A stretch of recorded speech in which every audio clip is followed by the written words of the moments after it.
सुप्रभात। कबीरदास। विद्यार्थियों, कल हमने अपनी पाठ्य पुस्तक प्राचीन काव्य से कबीरदास जी के साखी पदों में से एक पद की सप्रसंग व्याख्या की थी। आज हम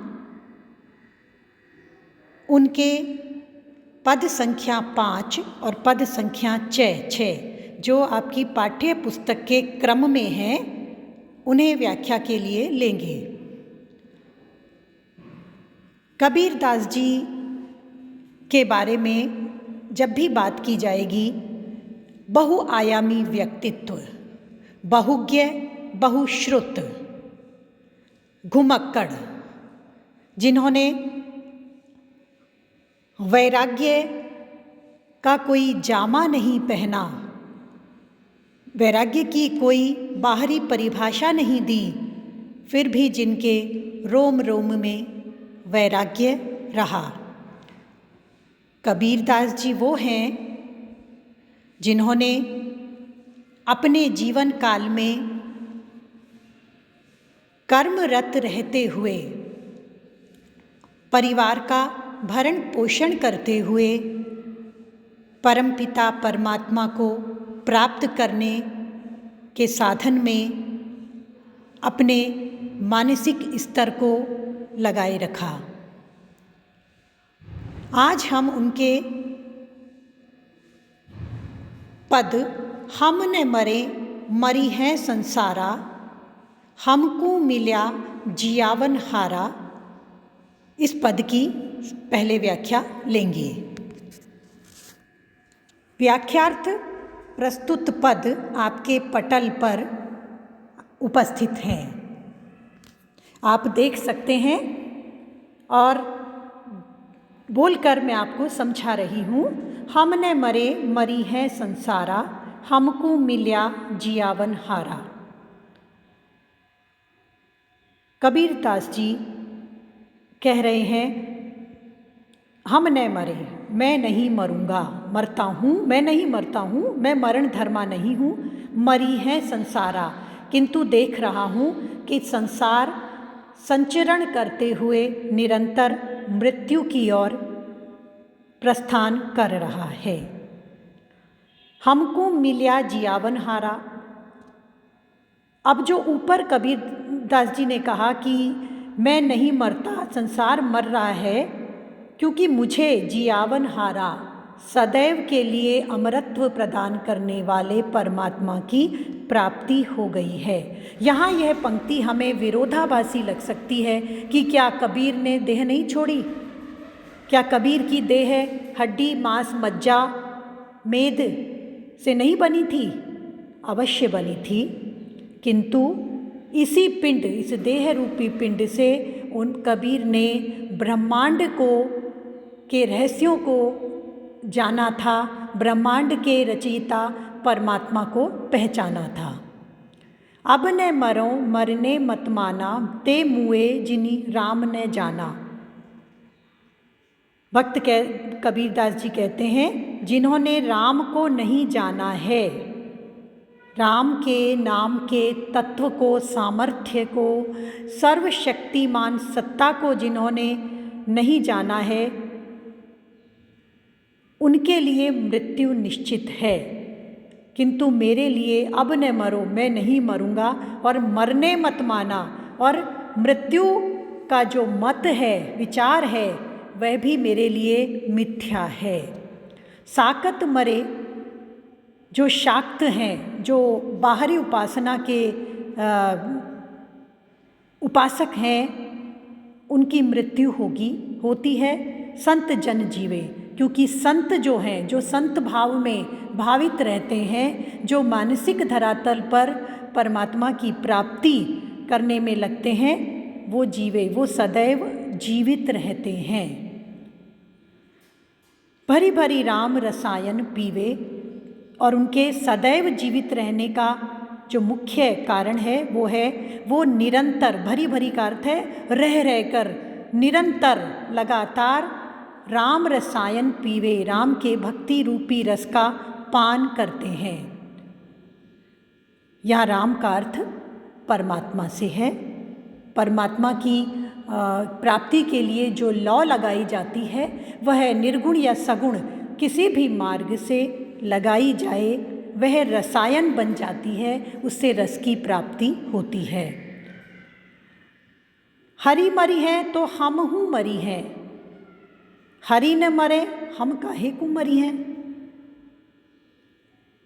कहते हैं हरि मरी है, अगर हरि परमात्मा मृत्यु को प्राप्त होगा तो हम हूँ मरी हैं, तो हम भी मर जाएंगे। हरि न मरी हैं, जब सभी कहते हैं कि सर्वशक्तिमान परमात्मा शाश्वत है, चिरंतन है, जन्म मृत्यु आवागमन के चक्र से पार परे है, जन्म और मृत्यु के प्रस्थान बिंदु से अलग है, तो उस परमात्मा की प्राप्ति जो मुझे हुई है तो हम काहे को मरिए। तो अमर को प्राप्त करके अमर होना स्वाभाविक है, या यूँ कहें शाश्वत को प्राप्त करके कबीर दास जी कहते हैं मैं भी शाश्वत तत्व की प्राप्ति करके अपने सूक्ष्म कारण और भाव शरीर से पूर्ण रूप से ईश्वरत्व के सायुज्य में निवास करता हूँ। अतः जो मृत्यु कही जाती है वह स्थूल देह की होती है। स्थूल देह की मृत्यु के समान नहीं है। सूक्ष्म कारण और भाव देह को जीवित नहीं कर पाने की स्थिति में संपूर्ण रूप से मृत्यु की परिभाषा निश्चित की जाती है। कहे कबीर मन मन ही मिलावा, कबीरदास जी कहते हैं मैंने अपने मन को परमात्मा के मन के साथ एकाकार कर लिया है। मन का फेरिए, कर का मन का डारी, ये कबीरदास जी ने कहा भी है अन्यत्र, और वही स्वयं कबीरदास जी ने उसका ही पालन भी किया है। असर भये सुख सागर पावा, कबीर ने सुख के सागर को, आनंद के सर्वोत्तम सागर में स्वयं को डुबो लिया है, प्राप्त कर लिया है, और उसका असर, उसका प्रभाव उनके रोम रोम पर हो गया है कि उनका संपूर्ण जीवन स्थूल शरीर में रहते हुए भी पूर्णतः संसार से निर्लिप्त होकर भी संसार कार्य करने की सामर्थ्य से युक्त हो गया है। भाव ये है कि इस पद में कबीरदास जी ने अपने अनुभवों अपनी साधनागत अनुभूतियों से जो शाश्वत सत्य को प्राप्त किया है, और उसके आधार पर वे विश्वास से कहते हैं कि हम न मरे, मरी है संसारा। यह संसार मृत्यु की ओर प्रस्थान करते हुए मेरे द्वारा देखा जा रहा है, किंतु मेरी मृत्यु नहीं है। अर्थात मैंने मृत्यु के पार के परमात्मा को इस मरण धर्मा देह में महसूस कर लिया है, अनुभव कर लिया है। हमारा अगला पद है, आप पटल पर देख सकते हैं, माया महा ठगिनी हम जानी।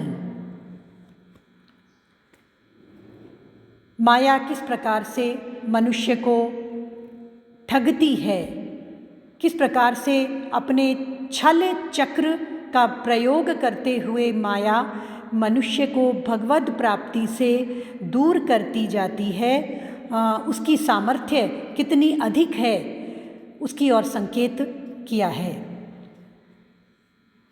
त्रिगुण फांस लिए कर डोले, तीन प्रकार के गुणों में सतोगुण, रजोगुण और तमोगुण रूपी फांस को लेकर के मधुरी बानी माया इन तीन कांटों में मनुष्य जीव को फंसाती चलती है। और उसकी वाणी कैसी होती है? मधुरी। वाणी, बानी का अर्थ है उसकी क्रियाएं, उसके कार्य व्यापार, उसकी आकर्षण शक्ति इतनी मधुर होती है कि जीव माया को ही भगवदीय सत्ता समझकर आकर्षित होता रहता है। केशव के अब उदाहरण देते हुए कबीरदास जी कहते हैं, केशव के कंवला होई बैठी, स्वयं विष्णु के घर में कमला के रूप में विराजमान हो गई है। शिव के घर में भवानी अर्थात शक्ति के रूप में विराजमान है। पंडा के मूर्ति, पंडित के घर में मूर्ति के रूप में विराजमान है। तीर्थ स्थानों पर जल के रूप में विराजमान है। योगी के घर में योगिनी शक्तियों के रूप में, सिद्धियों के रूप में विराजमान है। और राजा, यदि किसी के पास सल्तनत है, शासन करने की शक्ति है, तो वहाँ वह रानी अर्थात सत्ता शक्ति के रूप में विराजमान है। काहू के जोगिनी होई बैठी, काहू के कौड़ी कानी, किसी के घर में योगिनी के रूप में और कहीं कौड़ी कानी का कहाँ कहते हुए कबीरदास जी का भाव है कि धनवान होना और धनहीन होना, दोनों में ही भोग की प्रवृत्ति होने पर वह माया का ही भोग होता है। भगता के भगतिनी हुई बैठी, अगर किसी ने भक्ति को करना प्रारंभ किया है तो मैं भक्त हूँ, मैं भगवान का दास हूँ, इस भाव में यदि भगवत प्राप्ति नहीं हुई है तो वह अहंकार के भाव में विराजमान रहती है। और कुल जमा बात कहें तो कबीरदास जी कहते हैं, मैं साहिब का बंदा, मैं बंदगी में हूँ, दासत्व में हूँ, और मेरे साहब मेरे परमात्मा हैं जो सर्वशक्तिमान हैं, जाके हाथ बिकानी। यदि कोई अपने साधना के मार्ग पर चलते हुए स्वयं को दास भाव में मानते हुए परमात्मा को प्रिय के रूप में, सर्वशक्तिमान के रूप में, स्वामी के रूप में मानते हैं, तो उनके हाथ में ये माया बिक जाती है। अर्थात माया वहाँ दासी के रूप में कार्य करती है। यदि किसी भी प्रकार से शक्ति, सामर्थ्य, धन मद, पद मद, सौंदर्य मद, किसी भी प्रकार का मद मनुष्य के पास है, जीव की ये, मनुष्य की ये सहज सामर्थ्य नहीं है कि माया के आकर्षण से ऐसी स्थितियों में पार पा सके और सहज जीवन जी सके। कबीरदास जी कहते हैं, माया के पास अपनी सतोगुण, रजोगुण, तमोगुण रूपी जो रस्सियाँ हैं, कांटे हैं, उनके बल पर माया अच्छे से अच्छे साधक को भी अपने वश में कर लेती है। सामान्य मनुष्य की तो बात ही क्या है। अतः माया से सावधान होना अति आवश्यक है। इसके लिए साहब का बंदा कहते हुए कबीरदास जी ने त्याग, समर्पण और दैन्य की पृष्ठभूमि पर परमात्मा की प्राप्ति के लिए लयपूर्वक, लगन लौपूर्वक लगे हुए साधक पर माया का असर नहीं होता, वहाँ माया अपना प्रभाव नहीं दिखा सकती। इस प्रकार से अपने कथन की पुष्टि इस पद में की है। विशेष दृष्टि से माया का मानवीकरण है, अर्थात मानवीकरण अलंकार है, उदाहरण अलंकार है। और यहाँ कबीरदास जी स्वयं निर्गुण मार्गी थे, फिर भी उन्होंने केशव, शिव इत्यादि सगुण भगवदीय सत्ताओं का, शक्तियों का, शक्तिमान का नाम जो उदाहरण के रूप में यहाँ लिया है, इससे यह सिद्ध होता है कि कबीरदास जी को सगुण भक्ति का भी पूर्ण से ज्ञान था, जानकारी अवश्य थी। धन्यवाद।